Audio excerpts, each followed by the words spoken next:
नमस्कार व्यूअर्स, मैं हूं अमीश देवगन और आप देख रहे हैं वीकेंड का सबसे प्रभावी कार्यक्रम ये देश है हमारा। जीवन में कर्म का बहुत बड़ा महत्व होता है और गीता में कहा गया है कि कर्म का फल जरूर जरूर मिलता है, लेकिन आज की सियासत का कर्म जाति और धर्म के इर्द गिर्द ही घूम रहा है। सबको सत्ता वाले फल की इच्छा है। शायद इसलिए राहुल गांधी ने जातिगत जनगणना का जो मुद्दा लोकसभा चुनाव में छेड़ा था, जो तराना छेड़ा था, वो अब नेताओं, अभिनेताओं और मिस इंडिया की जाति पूछने तक आ पहुंचा है। दूसरी ओर योगी आदित्यनाथ ने जातियों में बटे हुए हिंदू समाज के लिए से एकजुट होने की अपील कर डाली है।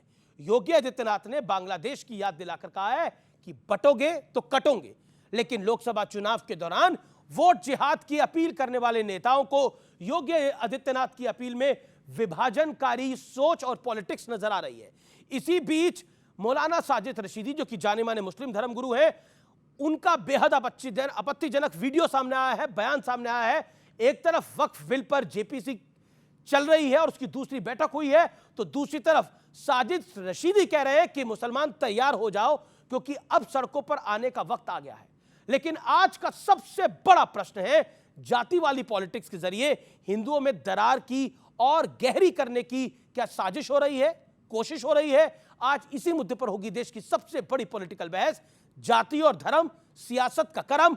आज यह देश है हमारा में मेरे युवा मित्रों के साथ इसी विषय पर एक बड़ी चर्चा हुई।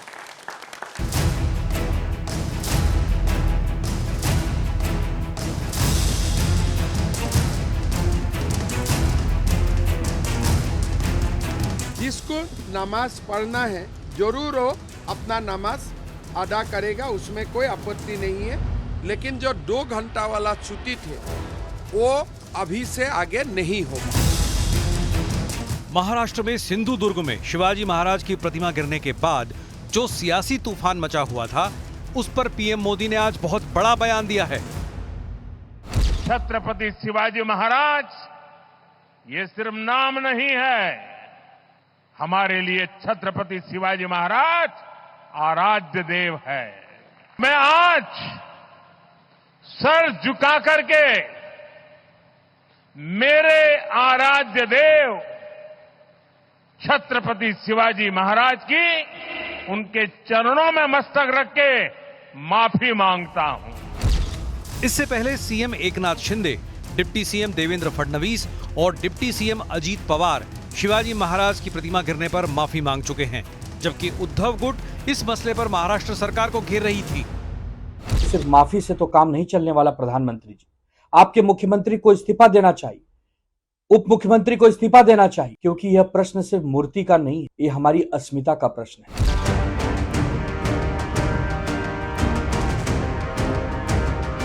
लोकसभा चुनाव के बाद एनडीए वर्सेस इंडिया गठबंधन के बीच घमासान बढ़ता जा रहा है। राहुल गांधी अपने जाति वाले कार्ड पर और ज्यादा मुखर हो गए हैं।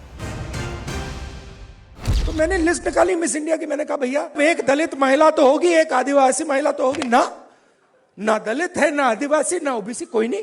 जाति जनगणना इंस्टीट्यूशनल सेंसस हम कराएंगे। कितनी अजीबोगरीब और शर्मनाक बात है कि देश के पार्लियामेंट का एलओपी एक फेरिस्त देख रहा है मिस इंडिया की। मतलब परिपक्वता की जो कमी है, ज्ञान की जो कमी है, वो साफ दिखती है। दूसरी ओर योगी आदित्यनाथ ने एक बार फिर हिंदुत्व के झंडे को बुलंद कर दिया है। राष्ट्र से बढ़कर के कुछ नहीं हो सकता और राष्ट्र तब सशक्त होगा जब हम एक रहेंगे, नेक रहेंगे, तभी नेक रहेंगे। बटेंगे तो कटेंगे। बांग्लादेश में देख रहे हो ना, वो गलतियां यहां नहीं होनी चाहिए। उनको नजर आ रहा है कि उन्हीं की पार्टी के लोग उनको हटाना चाहते हैं मुख्यमंत्री के पद से, तो शायद वो बीजेपी को कह रहे हैं कि बटेंगे तो कटेंगे। ये हमले वहीं होते हैं जब कोई देश धार्मिक कट्टरपंथ, धार्मिक रंग में रंगा जाता है। इस बीच वक्फ बिल पर जेपीसी की दूसरी मीटिंग से पहले मौलाना साजिद रशीदी ने बेहद भड़काऊ बयान दे दिया। तमाम मुसलमान एक कलमे पर ला इलाहा इल्लल्लाह पर जमा हो जाओ और सड़कों पर हमें आना पड़ेगा, यकीनी तौर पर आना पड़ेगा। नहीं आओगे तो अकेले अकेले करके मार दिए जाओगे, अकेले अकेले करके आपको खत्म कर दिया जाएगा। वक्त तो बहाना है, सड़कों पर आ जाना है, कत्लेआम मचाना है, दंगे भड़काना है, यही वोट बैंक की राजनीति करने वाले दुकानदारों का मानना है। हालांकि वक्फ बिल पर भड़काऊ बयान देने वाले प्रयागराज में मदरसे से पकड़े गए नकली नोट छापने वाले गैंग पर चुप्पी साध लेते हैं। साथ ही वो लोग भी खामोश हो जाते हैं जो आए दिन रेल हादसों पर बड़ी बड़ी बातें करते हैं। लेकिन जब आतंकी फरतुल्ला वीडियो जारी कर ये साफ कर देता है कि इन हादसों के पीछे टेरर एंगल से इनकार नहीं किया जा सकता, तो वो लोग खामोश रहते हैं। ईच एंड एवरी इंसिडेंट हम लोग डिटेल्ड इंक्वायरी कर रहे हैं और कई इंसिडेंट्स में बहुत ही एक वेरी डिस्टर्बिंग ट्रेंड सा दिख रहा है जिसको सीरियसली लेना चाहिए। सवाल है कि क्या इंडिया गठबंधन जातियों में बंटवारे के सहारे बीजेपी को हिंदुत्व की पिच पर हराने की कोशिश में कामयाब हो पाएगा? और सवाल यह भी कि धर्म के नाम पर क्या कुछ लोग भारत में बांग्लादेश जैसे हालात पैदा करने की फिराक में हैं?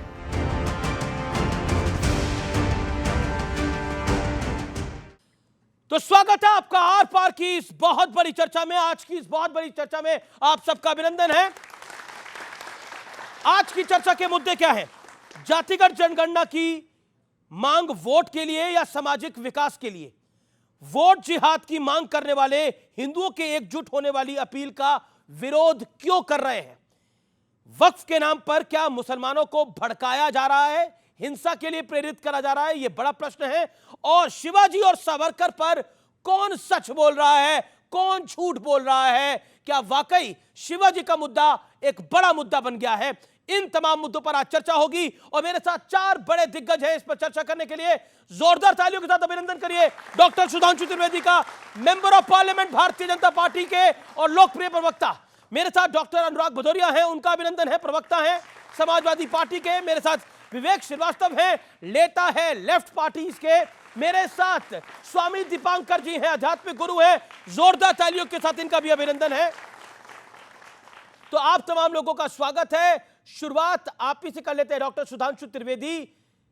जाति और धर्म यह सियासी कर्म है, लेकिन शिवाजी को लेकर जो प्रधानमंत्री ने माफी मांगी है और कहा है कि हम तो वाकई दुखी हैं इसको देखकर कि जो शिवाजी की प्रतिमा गिर गई, लेकिन जो सावरकर को गाली देते हैं वो कब माफी मांगेंगे?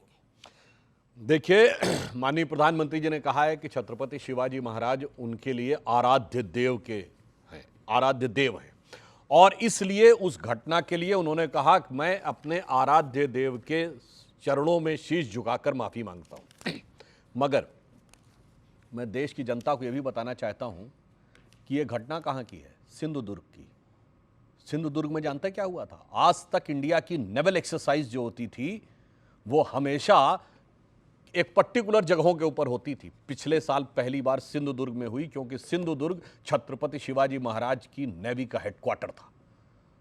यह इस बात का प्रमाण है। नंबर 2, भारत की नौसेना के झंडे के ऊपर एक हिस्से में यूनियन जैक आज तक बना हुआ था। यद्यपि अटल जी की सरकार ने उसे हटाया था, मगर फिर सोनिया जी की छत्रछाया में बनी सरकार ने उसको दोबारा स्टैब्लिश कर दिया था। उस झंडे से, नौसेना के झंडे में से वो हटाकर वो जो पंचकोणीय सील लगाई गई है वो छत्रपति शिवाजी महाराज की नौसेना की सील थी। ये इस बात का प्रमाण है कि मोदी जी के टाइम में शिवाजी महाराज को लेकर किस प्रकार की, और मैं आज के जनरेशन में बताना चाहता हूं, बहुत से लोगों को पता ही नहीं होगा, हम आजाद हुए थे 47 में, पर आपको पता भारत का नेवल चीफ किस साल तक अंग्रेज रहा है? 57। 10 साल तक भारत की नौसेना का चीफ अंग्रेज रहा। 50 साल तक नौसेना के झंडे के कोने के ऊपर यूनियन जैक रहा, जिसे अभी हटाया गया और सिंधुदुर्ग में वो एक्सरसाइज की गई। यह दर्शाता है कि शिवाजी महाराज के कार्यों को लेकर किस प्रकार की भावना हमारे मन में है। और फिर मैं एक बात कह देना चाहता हूं, जो लोग आज शिवाजी की बात करते हैं, तो शिवाजी ने और शिवाजी महाराज के राज कवि भूषण ने जो लिखा है छत्रपति शिवाजी महाराज के लिए, उस पर यकीन करते हैं? उनके लिए लिखा गया, राखी हिंदुवानी हिंदुआन का तिलक राख्यो। स्मृति पुराण राखो वेद धुन सुनी में, और शाही के सपूत शिवराज शमशीर तेरी, दिल्ली दल दाब के दीवाले राखे दूनी में। जिन्होंने दिल्ली को दबाकर अपना स्टेटस उससे दुगना करके रखा, इनसे पूछिए हिंदू हिंदुआनी की बात पे विश्वास रखते हैं? शिवाजी महाराज ने रायगढ़ के किले में शपथ ली थी अप्रैल आई थिंक 1666 और समथिंग, जिसमें उन्होंने कहा था कि हिंदू साम्राज्य बनाना है। उनके साम्राज्य का नाम था हिंदवी स्वराज, और बाद में उस साम्राज्य का नाम था हिंदू पद पातशाही। मगर आप सोचिए, ये घड़ियाली आंसू बहाने वाले लोग वास्तविकता में अगर शिवाजी की का मान सम्मान बढ़ाने का काम किया है, तो ईमानदारी से भारतीय जनता पार्टी और मोदी जी की सरकार ने, एक लाइन और कह दूं जी, हमने तो औरंगजेब के नाम की सड़क यहां से हटाई थी, जो शिवाजी के लिए अपशब्द कहता था, परंतु इन लोगों ने औरंगजेब के पूरे खानदान के नाम पे सड़कें लुटियन जोन में रखने वाले लोग आज जब शिवाजी के लिए ऐसी बात करने की बात करते हैं तो मन में दुख उत्पन्न होता है। पॉइंट ओके, मैं रुक करता हूं। मेरे साथ कई सारे मेहमान हैं यहाँ पर, विवेक श्रीवास्तव और अनुराग भदौरिया। पहले अनुराग भदौरिया बोलना चाह रहे हैं। अनुराग भदौरिया, क्या आपको लगता है, क्योंकि अबू आजमी भी आप ही की पॉलिटिकल पार्टी से आते हैं, वो बाला साहब ठाकरे के बारे में क्या कहते थे, बाकी सबके बारे में उनका क्या विचार था, वो मुझे बताने की जरूरत नहीं है। औरंगजेब की कब्र पर फतीहे पढ़ने वाले आज शिवाजी की बात कर रहे हैं। खैर उस पे अभी जाएंगे तो हम जिन्ना पे भी चले जाएंगे। जिन्ना की मजार पे जाने वाले कौन लोग थे, तो क्या हाल हुआ उनका? मेरी बात तो सुन लो, अब बोलने तो दोगे, आप उनको बोलने दिया, मुझे बोलने दीजिए, इतना लोकतंत्र तो होना चाहिए। मैं कि जिन्ना की मजार पे जाने वाले इनके ही नेता थे लाल कृष्ण आडवाणी जी, वही सबसे पहले गए, तब इनको नहीं कोई बात याद आई। और महाराज छत्रपति महाराज जी की मूर्ति गिर गई, करोड़ों रुपए की आपने बनाई, और वो चंद हवा में, कहते हवा की स्पीड में वो मूर्ति गिर गई, तो भ्रष्टाचार किसने किया? मूर्ति बनाने में, महाराज शिवाजी महाराज की मूर्ति बनाने में आप भ्रष्टाचार कर रहे हैं। और उसके बाद वो मंत्री जिस डिपार्टमेंट का आपने हटाया क्या, बर्खास्त किया क्या? इतना बड़ा जिसकी बात, जिसको सोच सोच के हम लोग बड़े हुए छत्रपति महाराज की कहानी सुन सुन के, और उनकी मूर्ति में भ्रष्टाचार करेंगे आप, उसके बाद उनके उसका जो मंत्री डिपार्टमेंट का आप हटाएंगे नहीं। 1950, 1917, 1800 पता नहीं कहां चले गए। अरे आपको सीधी सी बात थी कि भ्रष्टाचार मूर्ति पर की बात कर रहे हैं, शिवाजी की महाराज की बात होगी, तो 1700 में नहीं जाएंगे, फिर टोकने लगे, उसको ऐसे बोल रहे हैं जैसे कि कोई मजाक परेशानी हो गई। शिवाजी की बात होगी, आप मंत्री हटाइए, मंत्री हटाइए, आप इस ढंग से मजाक की बात करने लगे, पता नहीं कहां चले गए, ये दर्शाता है कितना सम्मान है। मंत्री, आपके रग रग में बसता है, मंत्री हटा कैसे देंगे? छत्रपति शिवाजी की बात करी, शिवाय की बात करी, और छत्रपति शिवाजी की बात करेंगे तो इतिहास में जाना पड़ेगा, जाना पड़ेगा। लेकिन मंत्री जिसने भ्रष्टाचार किया, जिसकी वजह से शिवाजी की मूर्ति गिरी, वो नहीं हटेगा, भ्रष्टाचार चलता रहेगा। कमाल की बात कर रहे हैं आप भी। इतिहास की नींव पे ही भविष्य खड़ा हो सकता है। यानी इनके बाप दादा, इनके नगर दादा नहीं होते तो आज इस दुनिया में नहीं होते। अरे बात तो करने दो, काहे चिल्ला रहे हो? मैं चिल्ला नहीं रहा, आपको पॉइंट बता रहा हूं। शुरू कर दिया। अगर आपके बाप दादा, अगर आपको भी बोल रहा हूं, अगर आपके पिताजी, एक सेकंड अनुराग भदौरिया, एक सेकंड, एक रैपिड फायर राउंड कर लेते हैं। अनुराग भाई, आपके पिताजी नहीं होते तो आप होते नहीं, आपके दादाजी नहीं होते तो आपके पिताजी होते नहीं, आपके परदादाजी नहीं होते तो आपके दादाजी होते नहीं, आपके नगर दादा नहीं होते तो आपके परदादाजी होते नहीं। इसीलिए शिवाय की बात करना, शिवाजी की बात करना अनिवार्य है। तभी तो मैं कह रहा हूं कि वो सम्मान की बात है, गर्व की बात है। उनकी मूर्ति गिर गई इनके भ्रष्टाचार की वजह से, और उस पर पर्दा डालने के लिए आप दुनिया भर की बातें कर रहे हैं। सिर्फ एक शब्द नहीं बोल सकते कि हमारे मंत्री, हमारे पीडब्ल्यू डिपार्टमें में महाराष्ट्र में भ्रष्टाचार हुआ, ये मंत्री गिरफ्तार हो गया भाई, इसको हटाओ। कॉन्ट्रैक्टर गिरफ्तार हो गया, कॉन्ट्रैक्टर, मंत्री नहीं तो वो होगी भाई। और क्या आप सुनिए, आप इनकी बात सुनिए। ये वो लोग हैं जो हर चीज को किस पे ले जाते हैं, किस पे लेके चले गए? ये हाँ, धर्म पे। भाई धर्म हमारा आस्था का विषय है। सुन लीजिए सुधांशु जी, राजनीतिक विषय नहीं है। राजनीति करनी है तो कीजिए ना, बच्चों के रोजगार पे, महंगाई पे, बेरोजगारी पे, महिला अत्याचार पे, किसान पे करिए, ठोक के करिए, मैं आपके साथ खड़ा हूं। लेकिन राजनीति किस पे कर रहे हैं आप? राजनीति कर रहे हैं, राजनीति किस पे कर रहे हैं? धर्म के नाम पे मत कीजिए, धर्म के नाम पे हमें मत बांटिए। हम सुनिए, हम ना हिंदू है, ना मुस्लिम है, ना सिख है, ईसाई है, हम हिंदुस्तानी हैं। गर्व से कहते हैं हम भारतीय हैं। आप भी गर्व से कहो, क्यों बांटते हैं? अनुराग आपने अपनी बात को रखा। अब okay, Sudhanshu Trivedi, then Vivek ji, I will come to you. को जवाब देना चाहता हूं। भाई बता रहे हैं, बोल रहे थे शिवाजी महाराज के बारे में, और फिर कहने लगे हिंदू नहीं है। अरे हिंदू साम्राज्य बनाया था उन्होंने, और मैं जवाब देना चाहता हूं। अभी जो बोलूंगा इसका ये जवाब नहीं दे पाएंगे। शिवाजी के राजकवि ने शिवाजी के राज्य के लिए लिखा है, कुंभकर्ण असुर अवतारी औरंगजेब, काशी और प्रयाग में दुहाई फेरी रब की, तोड़े देवालय, शहर मोहल्ले के, रे लाखों मुसलमान किए, माला तोड़ी सब की। और काशी करबला होती, मथुरा मदीना होती, शिवाजी ना होते तो सुन्नत होती सबकी। बिल्कुल सही। ये समझिए पुरखों के साथ क्या होने वाला था। और मैं पूछना चाहता हूं, औरंगजेब के साथ हो कि नहीं? ये कहेंगे काशी में भी औरंगजेब की मस्जिद के साथ खड़े हैं, मथुरा में भी औरंगजेब की मस्जिद के साथ खड़े हैं। अब आइए मैं रोजगार के ऊपर बात करता हूं। बताइए, आपकी सरकार के समय कितने एम्प्लॉयमेंट प्रोविडेंट फंड स्कीम थी? इनके सरकार के जमाने में एक ही रोजगार था, यूपी में अपहरण और फिरौती। सपा के टाइम में अपहरण और फिरौती का ही रोजगार चलता था। सपा के टाइम में कट्टे बनने की खबर आती थी। और अब हमारे इंडस्ट्रियल कॉरिडोर में, जो डिफेंस कॉरिडोर में BrahMos intermediate range ballistic missile Lucknow में बन रहा है। ये देखिए, एक बात ये है कि आप लोग जातिगत जनगणना की बात कर रहे हैं जी, और उसके नाम पर वोट मांग रहे हैं जी।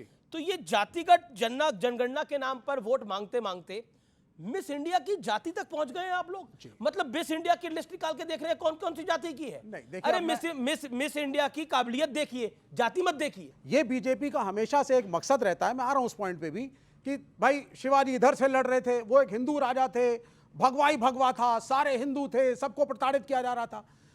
शिवाजी एक महान राजा थे, करुणामय थे, मुस्लिम महिलाओं की इज्जत करते थे, उनके अनेकों सैनिक और सिपाहसालार मुस्लिम थे। ये चेक करिए आप लोग जाकर के, और ये कोई हिंदू वर्सेस मुसलमान की लड़ाई नहीं थी। सुनिए सर, नहीं अब मैं रैपिड रिफॉर्म में, आप चेक कर लीजिए उसको। उनके मेन सिपाहसालार और अनेकों सैनिक मुस्लिम थे, लड़ाई राजाओं में थी, दिल्ली की सल्तनत को चैलेंज किया था, और सब शिवाजी का सम्मान करते हैं।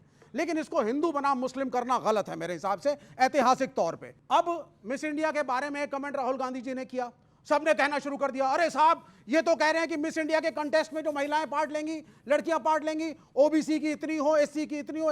ये नहीं कहा उन्होंने। अरे सर, देश में तो चला लेंगे, इंटरनेशनली कैसे चलाएंगे ना सर? ये ओबीसी है, इसको मिस, अरे उन्होंने कहा ही नहीं, यूनिवर्स बना दो। उनका ये एससी है, इसको आप मिस वर्ल्ड बना दो। ऐसे नहीं होता ना सर। उनका इंप्लीकेशन अलग था। उनका ये कहना था कि ये जो बड़े तबके के कॉन्टेस्ट हैं, ये जो बड़े तबके के कॉम्पिटिशंस हैं, मैं छोटी सी बात कहता हूं आपसे, आज आप इंजीनियरिंग की कोचिंग की फीस पता करिए, 5 से 7 लाख रुपए है। बड़े बड़े कोचिंग इंस्टीट्यूशंस की 1-1 साल 2-2 साल की लेते हैं। तो अगर हम ये कहें कि साहब इस कोचिंग में एक पर्टिकुलर वर्ग के, पर्टिकुलर जाति के लोग जिनके पास पैसा और रसूख है, उनके बच्चे कोचिंग ले पाते हैं, बाकियों के नहीं ले पाते, क्या गलत है? तो मतलब आप इसके भी पक्ष में होंगे कि बॉलीवुड की जो फिल्में बनती है, हीरोइन का नाम आता है, बगल में जाति भी लिखी हम ये कह रहे हैं कि बगल में जाति भी लिखी जाए, लड़कियां स्टारिंग राजकुमार राव यादव। मैं ये कह रहा हूं पिछड़े वर्ग की जातियों की लड़कियों का, दलित लड़कियों का रिप्रेजेंटेशन होना चाहिए। ठीक है, वो क्योंकि वो कमजोर तबके से हैं। ठीक है, ओके, ये आपने बात को रखा, आपने बात को रखा। और मैं आता हूं स्वामी दीपांकर। अब बॉलीवुड की फिल्में आएंगी तो उसके बगल में एक जाति आनी चाहिए, मिस इंडिया की जाति भी बतानी चाहिए। हर्ज क्या है इसके अंदर? बस इतना समझ लीजिए, इतना सा हर्ज है कि बस नहीं चल रहा, ये माथे पे चिपका दें। बस नहीं चल रहा, माथे पे चिपका दें।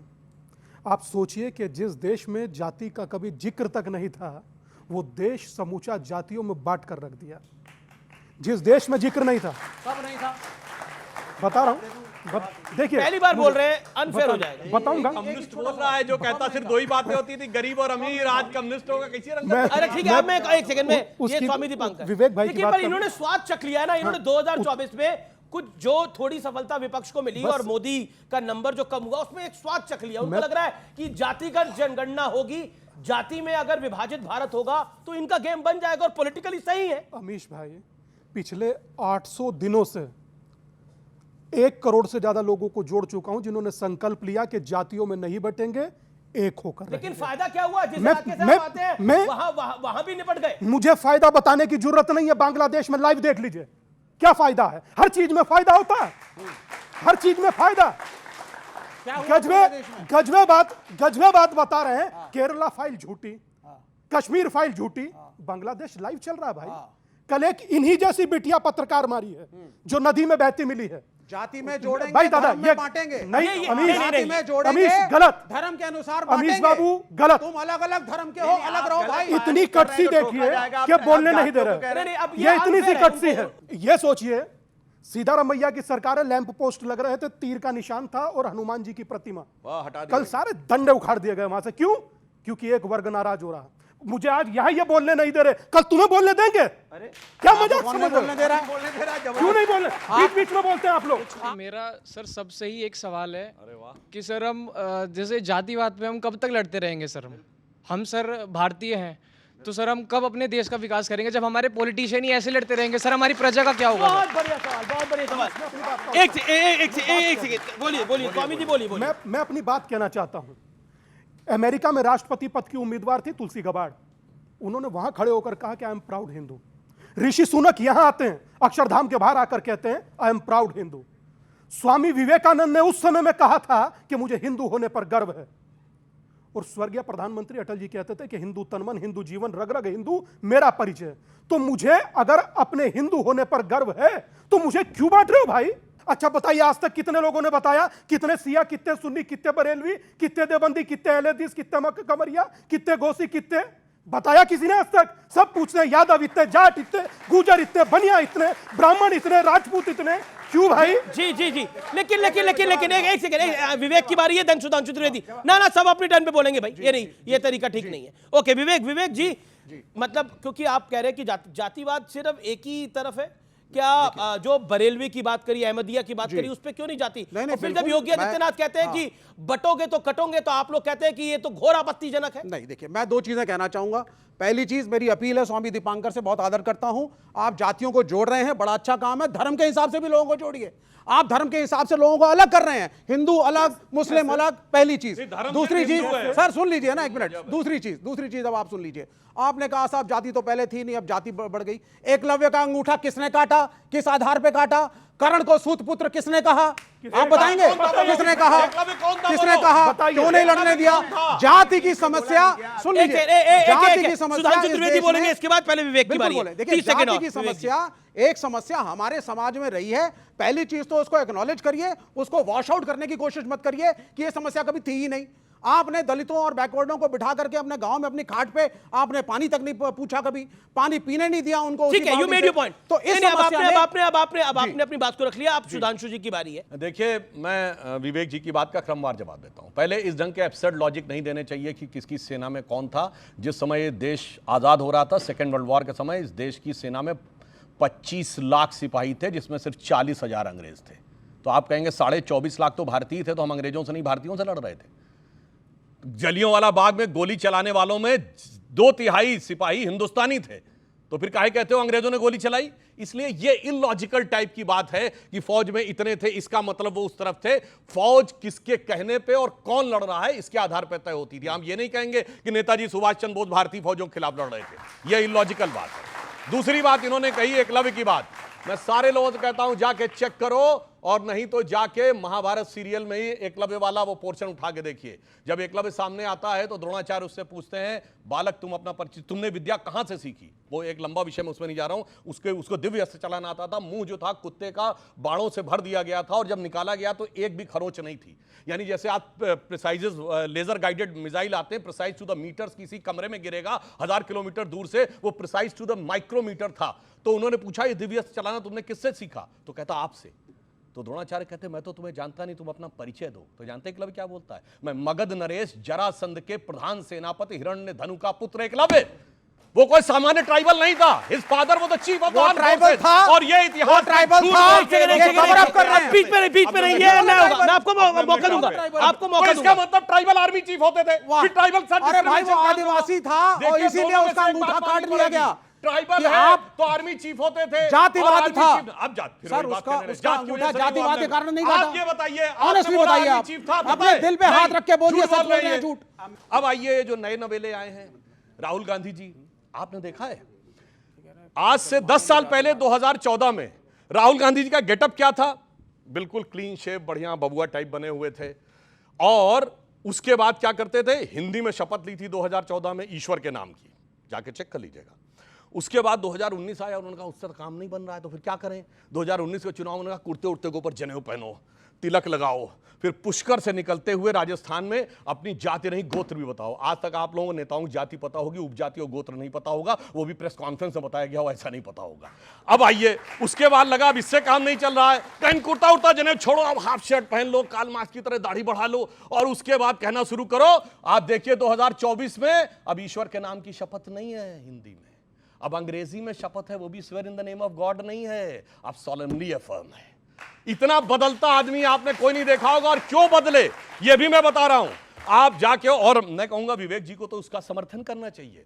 रशिया की स्पुतनिक मैगजीन ने लिखा है, वो भी भारत के चुनाव के परिणाम आने से पहले, कि एक यूरोपियन थिंक टैंक है हेनरी लुसी फाउंडेशन, उसके मिस्टर क्रिस्टोफर जेफरलेट ने 2021 में थ्योरी दी है कि इंडिया में कास्ट सेंसस को आगे बढ़ाना है हिंदू मेजॉरिटेरिज्म को खत्म करने के लिए। इसलिए आपने 2021 से पहले राहुल गांधी के मुंह से कभी कास्ट सेंसस की बात नहीं सुनी होगी। इन लोगों की जानते क्या नीति है? अच्छा, तुमने बांटे आंगन और गलियारे, बांटे मंदिर और गुरुद्वारे, बांटे गली मोहल्ले सारे, आज कटीले तारों से खेत खेत की म्याद बांट दी तुमने, एक वोट की खातिर देश की हर बुनियाद बांट दी। हाँ, जी जी जी, ओके ओके ओके, एक सेकंड। अच्छा, अब आपके अनुराग की बारी है, अनुराग ये तो ओपन है कि आपकी पॉलिटिकल पार्टी समाजवादी पार्टी, जैसे बीएसपी मुस्लिम दलित एमडी उनका था, एमवाई मुस्लिम यादव आपका था, तो और आपका है। पॉइंट ये है कि जब योगी आदित्यनाथ कहते हैं बटोंगे तो कटोंगे, तो आप कहते हैं ये विभाजनकारी बयान है। देखिए, अभी इन्होंने जात की बात की, अब बताइए जात हमने बनाई है क्या? आदिकाल से जात चली आ रही है ना। अगर आपको जात पे नहीं विश्वास है तो मैं तो सरकार से कहता हूं ना, एक कानून लाओ, बोले सरनेम हटा दो सब लोग। आप त्रिवेदी अपने नाम से हटा दीजिए, हमारा भदौरिया अपने नाम से हटवा दीजिए, सबके नाम से सबकी जाति हटवा दीजिए। आप गांव के अंदर में जाइए, अभी भी कुएं पे पानी नहीं पीने दिया जाता है। तो दलित समाज के लोग हैं, उनके साथ क्या अन्याय हुआ है इसका दर्द आपको नहीं बोला, टोकिए बात, इसका दर्द आपको नहीं एहसास है, क्योंकि आपको दर्द इसलिए नहीं होगा क्योंकि आपने कभी ये झेला नहीं है। ये क्या चाहते हैं? ये जाति और धर्म में दोनों में बांट देना चाहते हैं। ये हमें आपको बांट रहे हैं। ये खेत की जो कहते हैं ना कांटे, ये कांटे लगा के हमें हिंदू मुस्लिम सिख ईसाई में बांट के रूल करना चाहते हैं। हम आप होंगे कि नहीं होंगे कुछ पता नहीं, ये हिंदुस्तान रहेगा, बांट के मत जाओ। इस हिंदुस्तान में हमेशा वसुदैव कुटुंबकम की बात हुई है।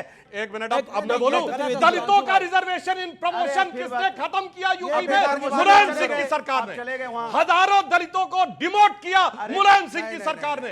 दलित प्रमोशन का जिस समय संसद में बिल आया उसको फाड़ा समाजवादी पार्टी की सरकार ने। अभी आपने बोला भारत को एकजुट रखना है, भारत को अखंड रखना है, बहुत खूबसूरत बात थी, तालियां बजाइए इस बात के लिए। और कि भारत को एकजुट रखना है, भारत को अखंड रखना है, बड़ी खूबसूरत बात है और बहुत अच्छी भी लगती है कि मिले सुर मेरा तुम्हारा, ये देश बने हमारा, ये बहुत अच्छी बात लगती है। लेकिन इस देश का विभाजन कब हुआ और किस आधार पे हुआ, ये भी इतिहास में गड़ा हुआ है बहुत अच्छे से।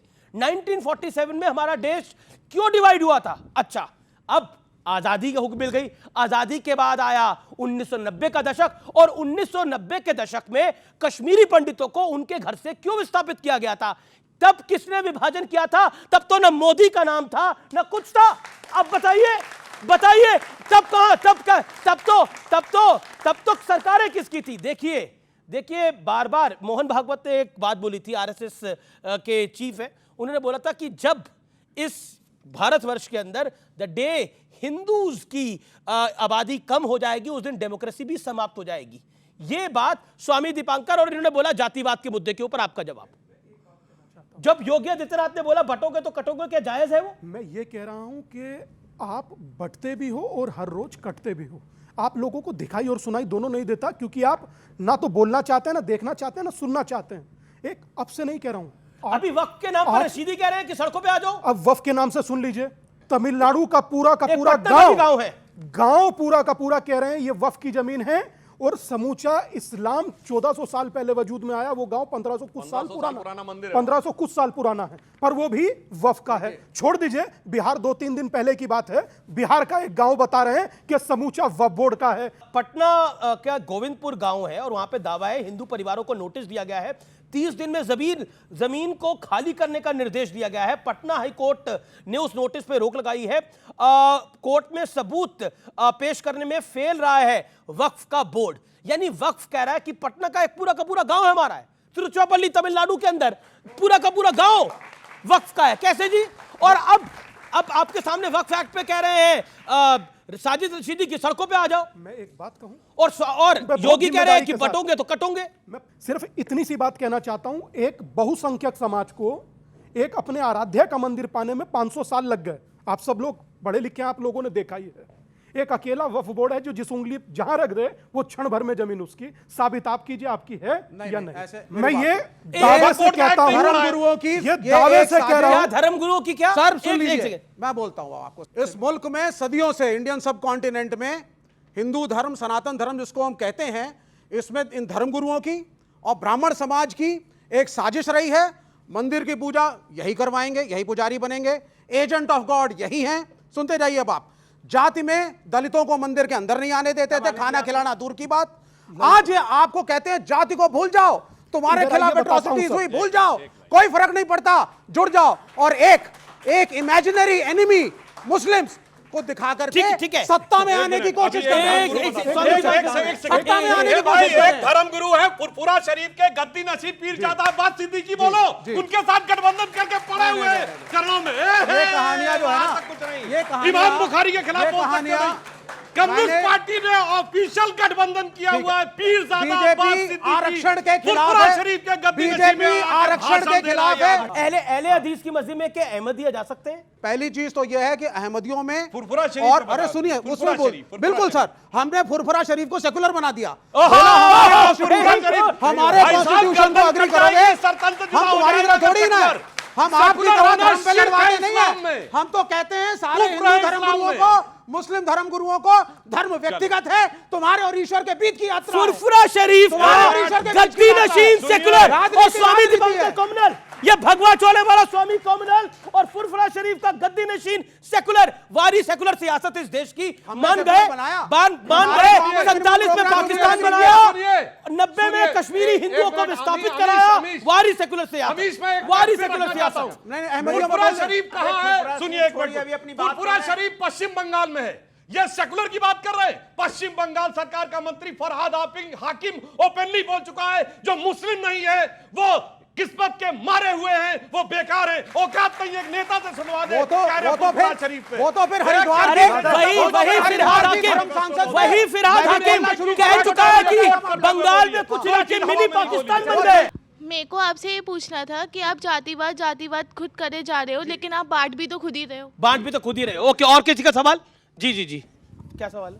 हम हिंदू बनने के लिए तैयार और हैं भी, लेकिन ये कब होगा कि जब मोदी जी और योगी जी ये आके बोलेंगे कि दलित और ब्राह्मण के घर में शादी होगा? मैं पूछना चाह रहा हूँ कि जैसे हम लोग 80% जो है हम लोग की पॉपुलेशन हिंदू, उनमें हम लोग ये डिवाइड करना चाहते हैं कास्ट सेंसस करके।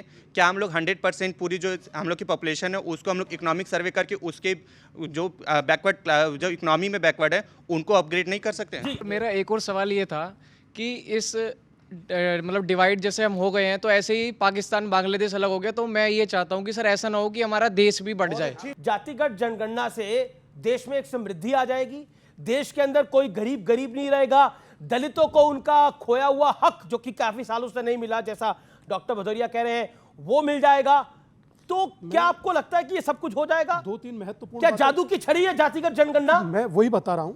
मैं बहुत सीधी सी बात कहना चाहता हूं। भाई ने एक बहुत अच्छी बात कही विवाह को लेकर के।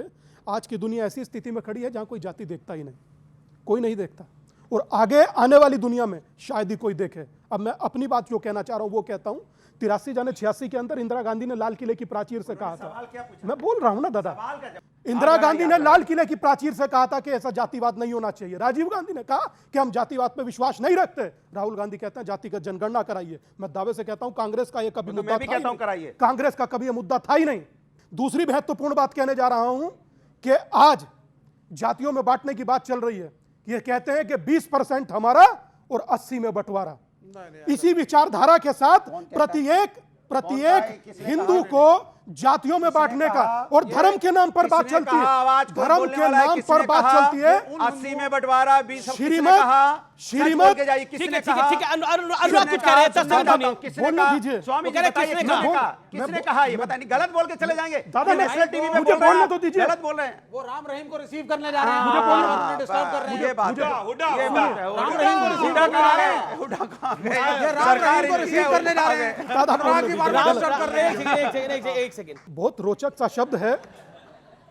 मस्तिष्क का खराब होना जुबान के खराब होने का प्रथम लक्षण होता है। अच्छा जी, किसी से ताल्लुक ना किसी से वास्ता, मात्र अपनी ओछी गंदी छिछोरी मैंने सियासत चमकाने के लिए यह व्यक्ति खड़ा होकर किसी को लेपापोती कर रहा है। और आप इनका क्या लेना देना? सुनिए और आप तुम्हारा क्या लेना? हरियाणा में कुछ है नहीं। मैं ये कह रहा हूँ सुधांशु, पर आप देखिए एक हिंदू धर्मगुरु को किस तरह से डिबेट में प्रसारित कर रहे हैं आप। मैं सिर्फ उनसे पूछ रहा हूं क्या ये मतलब क्या है? मतलब ये क्यों जाएंगे स्वामी? नहीं जाएंगे तो बोल देना, गलत है उन्हें छोड़ना। चातुर्वर्णमया सृष्टम गुण कर्म विभाग्यशः, अर्थात जाति के आधार पर नहीं, कर्म के आधार पर और उसके अनुभव के आधार पर बांटा जाता है। ये योगेश्वर कृष्ण कह रहे हैं। ये उसे क्या पता जो नास्तिक गलत जो नास्तिक उसी गीता में ये भी लिखा है। हम ये कह रहे हैं अगर औरतें दूसरी जातियों में विवाह करेंगी, अगर इस श्लोक का अर्थ पैदा होंगे तो नहीं, ये मिस्र ये गीता को रिप्रेजेंट मैं करूंगा और ये चैलेंज करें मैं गलत हूं। अगर इंटर रिलीजियस मैरिज का, इंटरकास्ट मैरिज अलाउड है गीता में? दीजिए ना, आप बोल लीजिए। सर अलाउड है इंटरकास्ट मैरिज या नहीं? नहीं अलाउड है। उसमें अगर कोई भी महिला अलग से शादी मेंशन करने है गई तो उसकी वही जात मानी जाएगी। सीज़फायर गीता में यह जरूर लिखा है कि कर्मों का फल जरूर मिलता है, तो ध्यान रखिए इस बात को बस।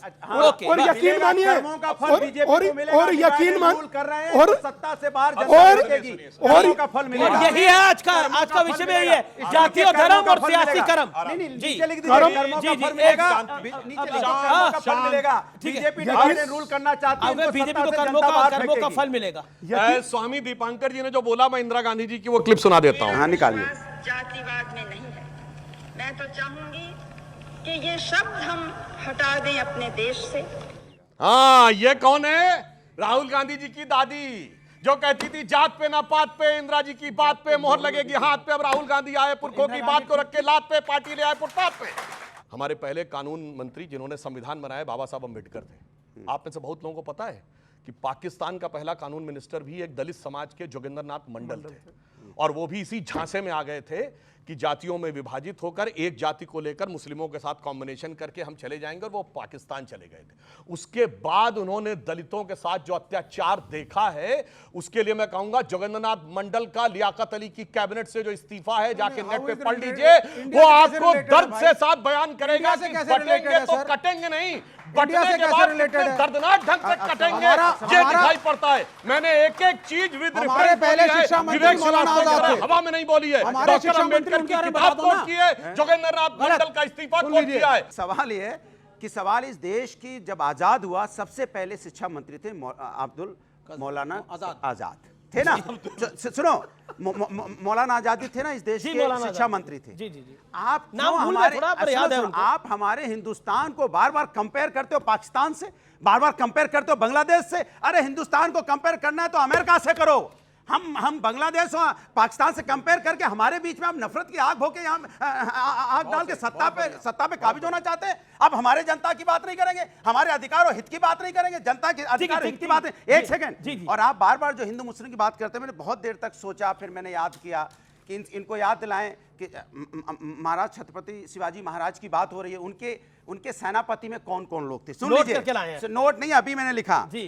सिद्दी हिलाल थे, यहाँ पे दौलत खां थे, इब्राहिम खां थे, काजी हैदर थे, सिद्दी इब्राहिम थे, सिद्दी खवा थे, नूर खान नेगी थे, शाम खान थे, दाऊद खान था, मदारी महल थे। ये वो लोग थे जो हमारी सेना में थे, वो शिवाजी महाराज की सेना में थे। उस समय सब लोग मिलके लड़ाई लड़ रहे थे। ये किससे लड़ रहे थे? किससे लड़ रहे थे? मुगलों से। और मुगल क्या थे? महान थे। किसने कहा मुगल महान थे? किसने कहा मुगल महान थे? क्योंकि राष्ट्रपति भवन में मुगल गार्डन था। अब वो अमृत उद्यान हो गया है। राजपथ भवन में मुगल गार्डन था। ये बात क्यों कह रहा हूं? ये वो लोग हैं जो हमारे आपके बीच में नफरत बो के सत्ता पाना चाहते हैं। आपके मुद्दों पे बात नहीं करेंगे। मणिपुर बेटियों के साथ अन्याय होता रहे, चुप मार के बैठे रहे। सुन लीजिए, उत्तर प्रदेश के अंदर जन्माष्टमी के दिन 2 बेटियों को पेट से झूला देखा गया, ये चुप मार के बैठे रहे। बिहार के अंदर इतनी बेटियों के साथ अन्याय होगा, मैं बोल रहा हूं तो गलत है क्या? सुधांशु जी, इस देश में पहली दलित सरकार बनी एब्सोल्यूट मेजॉरिटी के साथ 2007 में मायावती जी की उत्तर प्रदेश में। उसने क्या नारा लगाया था? चढ़ गुंडन की छाती पर, मोहर लगाओ हाथी पर। गुंडे किसके लिए बोला था? बीजेपी के लिए।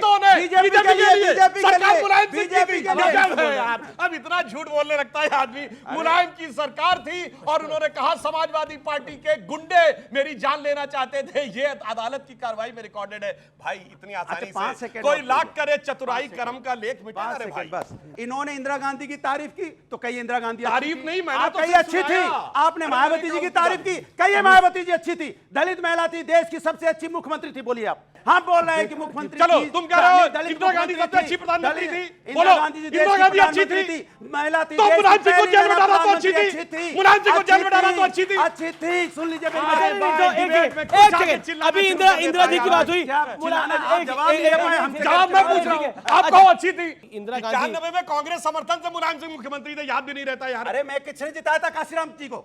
किसने जिताया था काशीराम जी को? लोकसभा काशीराम से कब जीते थे? नहीं ये बताइए कब जीते थे भैया? कब जीते थे? उसी के बाद जीते थे। उसके बाद उनकी हत्या की कोशिश की। गठबंधन में जीत के दिलाया था उन्हें संसद में पहुंचाया था आदरणीय नेताजी ने।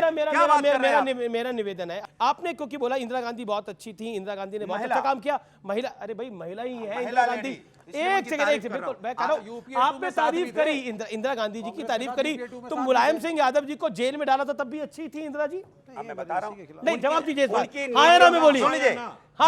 इमरजेंसी लगाई थी, उनकी नीतियों का हमने विरोध किया और कमाल की बात है, नीतियों का विरोध करते थे, नेता का समर्थन कर रहे हैं, खुद कंफ्यूज है भाई जबरदस्त तरीके से।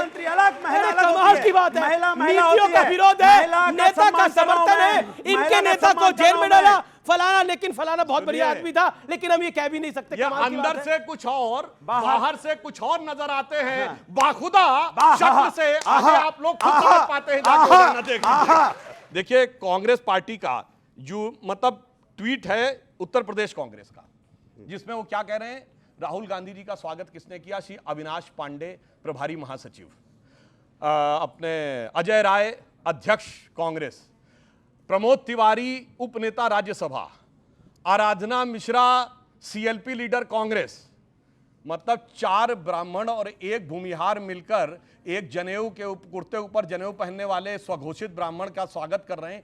इस फोटो में नहीं जात पूछी उन्होंने। और मैं ये भी पूछना चाहता हूं राहुल गांधी जी से, भैया तुम पत्रकार की जात पूछो तो ठोको ताली, फिल्म स्टार की जात पूछो तो ठोको ताली, जज की जात पूछो तो ठोको ताली, मिस इंडिया की जात पूछ लो तो ठोको ताली, और तुम्हारी जात पूछ ली तो लग गई गाली। तो बोलो मतलब जिसे कहते हैं, पुराना गाना था कि गाली हुजूर की तो लगती दुआओं जैसी, और हम दुआ भी दे तो लगे हैं गाली। आपका क्या होगा जनाबे? आपका क्या होगा जनाबे आली? हमारी तो एंट्री हो चुकी है, इनके जाने का कहां पर? उसको छोड़िए, इनसे ये पूछिए कि ये पूरी कथा कहानी करने के बाद और ये वो जो महाराज जी साइड में खड़े हैं, इन समरी ये कहना क्या चाहते हैं? अभी तक क्या किसी को पता नहीं चला। ये किसी को नहीं पता चला ये क्या कहना चाहते हैं, मैं बता देता हूं। जाति कभी थी ही नहीं। भगवत गीता में जो वर्ण व्यवस्था लिखी है उसका एक अलग इंटरप्रिटेशन। भागवत गीता में अगर ये लिखा है कि इंटरकास्ट मैरिज अगर एक औरत करेगी, आप धर्म को मानते हैं? सुनते रहिए सर। धर्म को मानते हैं? धर्म अफीम है कि धर्म को मानते हो? मैं एक बेशक धर्म को मानते नहीं। 1 सेकंड नहीं, कोई व्यक्ति गीता की बात कर रहा है, डिस्कस द भगवत गीता। क्या मैं दो तो मैं भगवत गीता के मैं कोट नहीं कर सकता। आप ये कह रहे हैं अगर मैं कोट करिए, लेकिन पहले बताइए कि आप आस्तिक हैं या नास्तिक हैं? मैं कम्युनिस्ट हूं, मैं ईश्वर के अस्तित्व को नहीं मानता। तो कृष्ण को नहीं मानता, कृष्ण की गीता को क्या मानते हैं? अब आप रोक रहे हैं मुझे सर, अब आप रोक रहे हैं मुझे। जी सेकुलरिज्म तब कहाँ जाते हैं जब मंदिरों में ही हमें वीआईपी एंट्री लेनी पड़ती है। वेरी गुड, क्या बात है। अब अमीश भाई मेरा टाइम है, अब मेरा टाइम है। मैं पहले भी कह रहा हूं ये कहना क्या चाहते हैं सुधांशु त्रिवेदी और हमारे मित्र दीपांकर जी, किसी को क्लियर नहीं हुआ। मैं बता देता हूं क्या कहना चाहते हैं। अरे रुक जाइए ना सर, ये कहना चाहते हैं। मैं 30 सेकंड आपको दूंगा। 30 सेकंड मेरे को दे दीजिए, बहुत है मेरी बात। ये कहना ये चाहते हैं कि सदियों से इस देश में जाति प्रथा थी ही नहीं, दलित कोई था ही नहीं, उत्पीड़न कभी हुआ ही नहीं, रिजर्वेशन की जरूरत है ही नहीं। भगवत गीता में अगर लिखा है कि वर्ण व्यवस्था है तो उसका अलग इंटरप्रिटेशन। भगवत गीता में अगर ये लिखा है, पढ़िए सब लोग, मैंने 6 ऑथर्स की भगवत गीता पढ़ी है, महात्मा गांधी की भी पढ़ी है, सी राजगोपालाचारी की भी पढ़ी है। मैं पढ़ता हूं और एनालाइज करता हूं, फिर बोलता हूं। उसमें लिखा है, प्लीज कीप क्वाइट, उसमें यह भी लिखा है कि अगर एक औरत महिलाओं को इंटरकास्ट मैरिज भगवत गीता के हिसाब से यदि वो करेगी तो वर्ण संकट आएगा, इसलिए वो भी अलाउड नहीं है। आप क्या क्या डाइल्यूट करेंगे, बात को बोला, क्या क्या डाइल्यूट करेंगे? आप क्यों नहीं चाहते सारी जातियां एक लेवल पे आए? हम चाहते हैं, राहुल गांधी चाहते हैं, मैं बिटिया की बात करता हूं। अब आपने 5 सेकंड और, राहुल गांधी चाहते हैं कि ये जनगणना हो, आपने बोला इसलिए कि सारी जातियां एक बराबर हो जाएं। 30 सेकंड मांगे थे, 1.5 मिनट हो गया। स्वामी जी की बारी है, बोलिए। ओके, मैं बिटिया की बात का उत्तर देता हूं। नहीं, पहले भगवत गीता का उत्तर दीजिए। परमात्मा के उत्तर दीजिए। दादा कोई तुक है क्या? कोई तुक है क्या? पता ही नहीं, गली की बहस बना रखी है यार। मैंने 2 तथ्य बोले, छिछोरपन की हद होती है। कोई करता है क्या? आपके पास उत्तर कोई करता है क्या? अरे नहीं दे रहे वो उत्तर सर, वो व्यक्ति भी कह रहे हैं कि बोलने दीजिए। बस सिर्फ इतना सा सोचिए, मेरा कसूर क्या आप जानते हैं?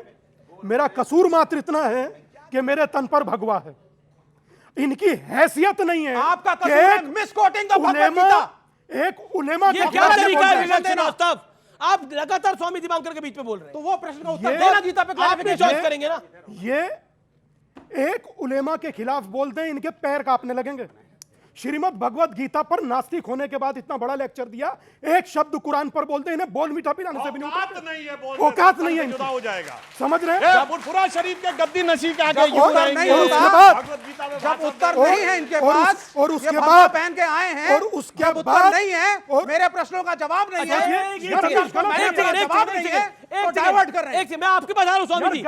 स्वामी जैसे आपने गीता को मिसकोट करा, कुरान को मिसकोट कर सकते हैं सर? कुरान के ऊपर डिस्कशन में कुछ भी गलत रुक जाइए यार, प्लीज। नहीं, कमाल की बात है, आप गीता को मिसकोट कर रहे हैं। मैं मिसकोट नहीं कर रहा सर, कुरान को मिसकोट कर सकते हैं। देके मुझे सुधार देना सर, वो मुझे सुधारें अगर मैं गलत हूं। ठीक है, सुधारेंगे मुझको, सुधारने के लिए तैयार तो होइए। मैं तो तैयार हूं, आप बताइए सर। सुधारिए। मैंने इन्हें आश्रम ले जाइए। ये दादा, ये बाकियों को नास्तिक बना देंगे। श्रीमद् भगवत गीता अध्याय 4 श्लोक नंबर 13 पन्ना नंबर 176, जिसमें लिखा है चातुर्वर्ण मया सृष्टम गुण कर्मो विभाग्यशः, मतलब गुण और कर्म के आधार पर बांटा जाता है, जाति के आधार पर नहीं। अगर ये व्यक्ति सिद्ध कर दिखाए तो डिबेट मैं छोड़ के जाता हूं, वरना छिछोरपन बंद करें। करिए साबित, इंटरकास्ट मैरिज से बोलिए। करिए, शांत होइए। साबित करिए। हाँ, ये इसलिए पित्ती ना पित्ती का शोरबा मेरा यार लगा भोकाल काटने। इसके साथ ये भी लिखा है कि एक वर्ण एक जाति की महिला, और मैं एक बात आपसे कहना चाहता हूं, मनुष्य या पुरुष इंटरकास्ट मैरिज नहीं कर सकता, उसकी जाति में संकट आएगा। वर्ण संकट शब्द एक सेकंड बोले, उसमें लगातार बोल रहे हैं आप। हर बात पर चर्चा कर, हर बात पर बोलना, हर बात पर रिएक्शन देना। जब बात धर्म की हो तो एकाग्र होकर रहना, वरना ये कल तुम पर हंसेंगे। इस बात को याद रखना। अब मैं बात कहना चाहता हूं, 1931 जाति थी 2500 कुछ, आप कर रहे हैं 2024 जाति है 6500 कुछ, 2500 से ज्यादा कर दिया। इनका क्या कल्याण किया कि 6 से 12 करना चाह रहे हैं? इनका क्या करिएगा? जी। अभी सुनिए, अभी मैं एक चीज सुनाता हूं, अभी देखिए इनकी औकात सामने आ जाएगी। ये सुनिए, जाकिर नायक। अब जाकिर नायक कहां से आ गए? जाकिर नायक कहां से आ गए भाई? हम तो गीता की बात कर रहे थे ना। भाई चिल्लाइए नहीं, कोई गलत बात नहीं होती, हर बात में चिल्लाना शुरू कर दे रहे। मैं फर्क बताने की कोशिश कर रहा हूं। सुनिए, शांत हो गए। ओके, कुरान को कोट कर रहा है, तुम्हारी औकात हो तो बोलना। बताता हूं, सुनिए। ये सब क्या था? अब ये मुंह में फेविकोल डाल लेंगे दोनों, सुनाने में लगे सब लोग। अब नहीं कोई बोलने का। कोर्ट उन्होंने किया, क्लैरिफिकेशन मैंने दिया, अब नहीं कोई बोलने का। इंटेलेक्चुअल डिस्कशन नहीं होना चाहिए। भाई क्या तरीका है ये भाई? डर दिखाओ और सत्ता में रहो। सुनिए, ईश्वर का डर सदियों से दिखाते रहे और सत्ता में रहे। चिल्लाओ नहीं, बात सुनो, उसके बाद जवाब देना। डर दिखा के सत्ता नहीं मिलेगी। सुनना पड़ेगा भाई।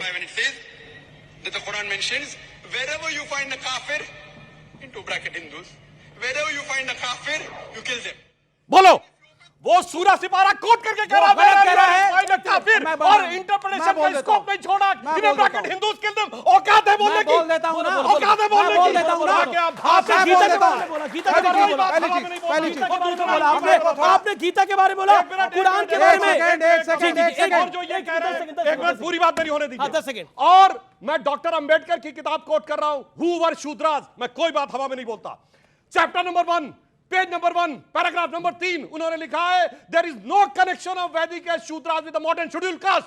अब बताओ, उससे ज्यादा तुम जानकार हो डॉक्टर अंबेडकर से ज्यादा। बता देता हूं, अब बता देता हूं। अब उत्तर सुनिए, अब उत्तर सुनिए, अब उत्तर सुनिए, अब सुन लीजिए ना, आप चिल्लाइए मत। मुसलमान कलमा नहीं पढ़ सकता सर, मस्जिदों के शांत हो ऊपर जाओ, गुंबद नहीं शांत हो हो जाइए, सकते, शांत हो जाइए, शांत हो पब्लिकली जाइए, रमजान नहीं रख कूल सकते, डाउन, दाढ़ी नहीं रख सकते। क्या बात करने की कोशिश आप सुन लीजिए ना, सुन लीजिए, चाइना में सिकांग प्रोविंस में यही है। आप सबने, ये प्रोविंस में तो ये है सब ना, कुछ कर रहा हूं ना सर। तो आप लगा आप सबने, अरे सुन लो यार, आप सबने सुना कि भाई हिंदुओं में 4 वर्ण होते हैं, 4 वर्ण होते हैं, 4 वर्ण होते हैं। उस पर बोल रहा हूं ना, रुको, रुक जाओ, रुको, मैं बोलूंगा ना, मैं बोलूंगा ना, गिव मी टाइम, मैं बोलूंगा, मैं कम्युनिस्ट हूं, मैं बोलूंगा। हाँ बोलिए। मैं भाजपाई नहीं हूं झूठ और सच करे, और ना मैं लड़वाता हूं, मैं कम्युनिस्ट हूं, मैं सच बोलता हूं। जहां पे हम, अच्छा पहले मैं ये बोलूंगा, आप सबने सुना होगा 4 वर्ण, फिर वर्ड पे आ गए। मेरे को बोलने दो ना सर, आपने उसका बोलना। चलिए, समय इतना ही है, समय इतना ही है, बोलने के लिए तैयार हूं, समय इतना ही है। ना ना, आपको मौका दिया, मैंने मौका दिया कि नहीं दिया? मैंने मौका दिया बोलने का। आपने भगवत गीता के बारे में बोला, लेकिन जब आपसे दूसरा सवाल पूछा गया तो आपने नहीं बोला। ये सब कुछ हर चीज का जवाब दे देता है।